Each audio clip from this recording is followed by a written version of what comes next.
The TLDR version of replacing the shocks on this 2012 F-150 two-wheel drive, so it's not lifted, is you can do it with only a 15 mil and 18 mil wrench.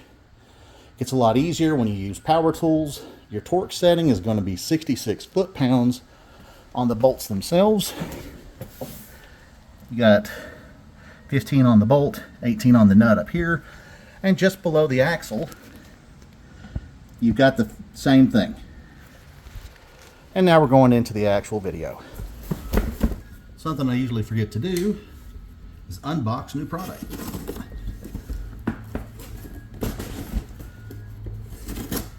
These are just the shocks that I got for this F-150 from 1A Auto. They're not a sponsor. I just never have any problems out of the TRQ products. Both in quality and getting what I'm actually supposed to have.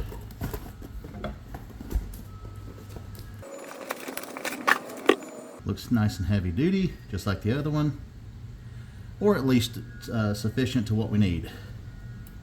Do not cut the restraining strap off until you're ready to install it, because once you do, the piston's going to extend and then you have to compress it.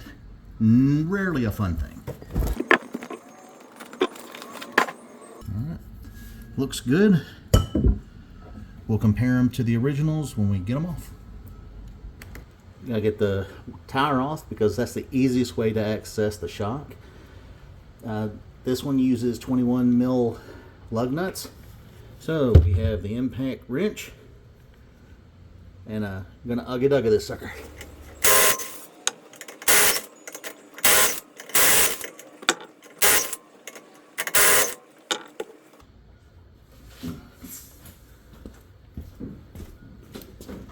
Lift it up high enough. I tried so hard and got so far, but in the end, it doesn't even matter. I had to fall to lose it all, but in the end, it doesn't even matter. This is not what I expected today.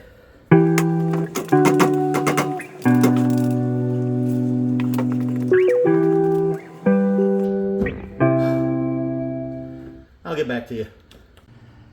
So a general comparison shows that it does have the same mounting locations, the same mounting style, and are roughly the same size while compressed. So we're going to get these put back on and go from there. A while ago I did a video on replacing the shocks on my 2000 Dakota, and these aren't as bad, but you'll see something here in a second. So these are fully extended. What should happen is when I press down, there's some resistance, and then it should spring up pretty quickly.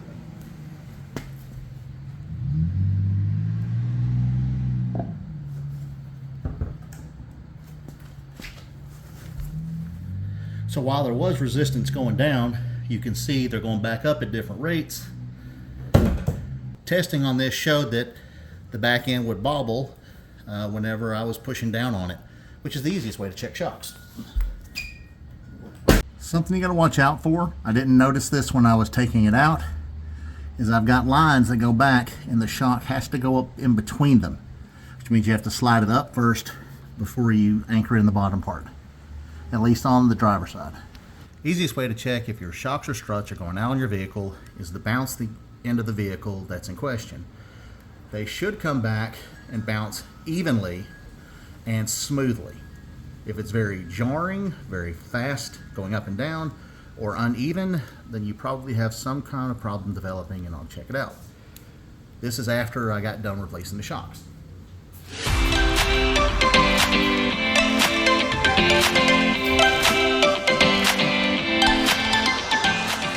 As you can see, it went back to resting in its normal position very quickly. It means that the new shocks are doing their job. And originally, they were unequal, as you saw when I tested the shocks themselves, and so one side would come up faster than the other.